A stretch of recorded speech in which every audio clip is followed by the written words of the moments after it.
The federal government has unveiled a sweeping plan designed to solve the housing crisis. It's a 28-page document and it builds on announcements with new tax incentives, more than $1 billion for homelessness, and a countrywide effort to build more housing on public lands.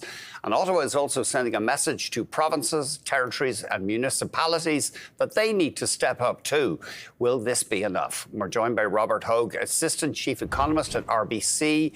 He has been digging into, prior to this, what it will take to fix the housing crisis. He joins us now. Robert, thanks for giving us the time.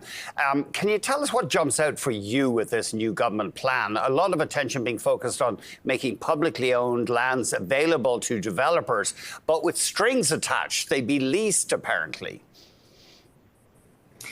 Right, and I suspect the government wants to make sure that all those assets don't get too far out of their hands and gets into the hands of the private sector.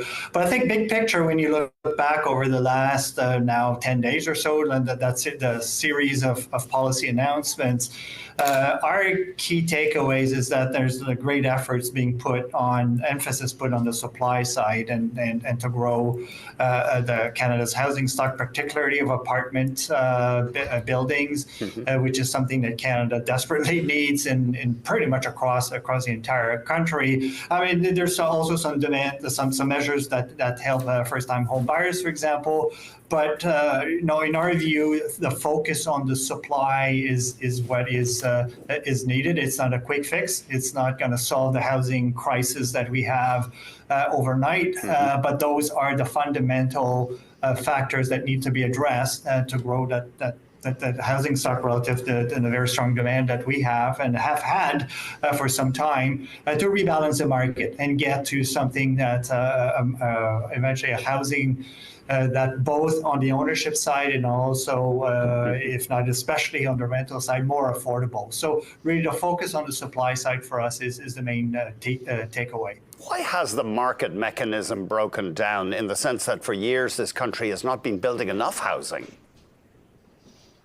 Right, but keep in mind that to get it's not really the perfectly functioning market, in the sense that projects need to be approved by municipalities and various other either regulators or governments. And so the supply response has been constrained. So that in that sense, the market has not been able to operate as efficiently and as quickly as would have been needed. And that's why when you have a booming demand, for all sorts of reasons, including the pandemic that changed Canadians' housing needs, but also from a structural point of view, and with this massive wave of immigration, all this together has meant that we need a lot more supply, and that's been largely constrained, unfortunately. Now, you just came out with a list of measures you think would help to ease the crisis. One of them was improving the workforce, enlarging the workforce in construction, and the government is going down that road. They've announced an apprenticeship service, or $90 million for the apprenticeship service, $10 million for the Skilled Trades Awareness and Readiness Program, or whatever that is. Were you encouraged by this move to expand the labour force?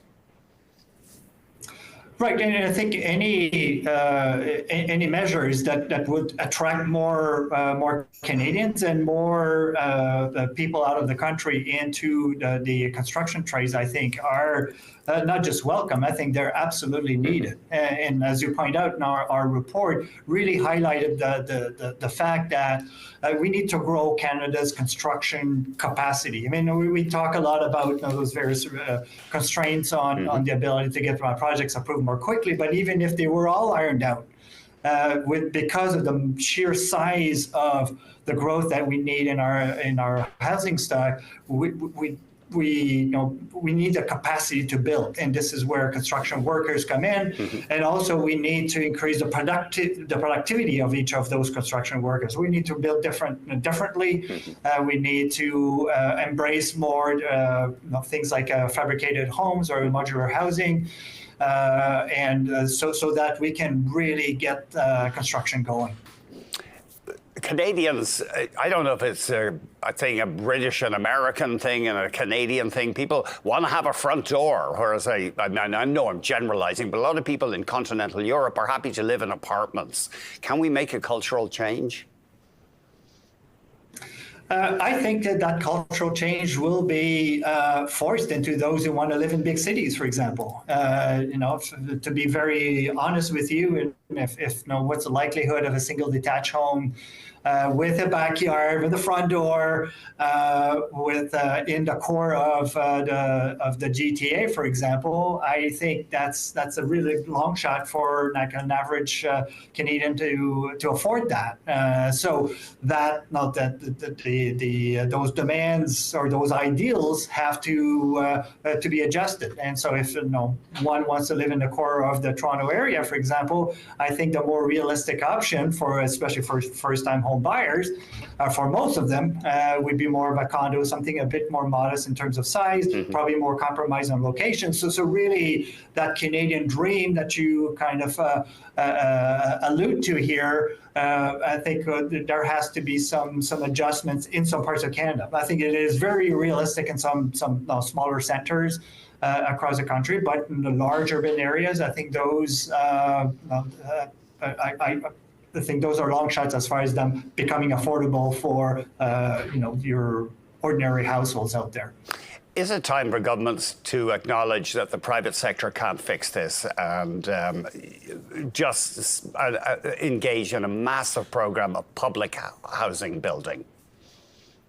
I think it has to be a collaborative effort, and especially when you think about on the rental side and social housing, because another point that we make in our report is that not only will rental demand increase significantly over the next many years, is that there's going to be the proportion of Canadians that can even afford market rent will diminish. So we'll have great of that future demand. A great number of new households that will be basically below market.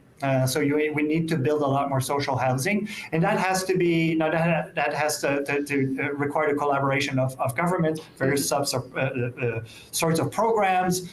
And so I think we have, and I think governments more and more we hear about this kind of collaborative efforts across all levels of government, industry, and other stakeholders. I think that has to be, there's not one a party here that's going to solve the entire crisis. I think it has to be an all-out effort from all stakeholders.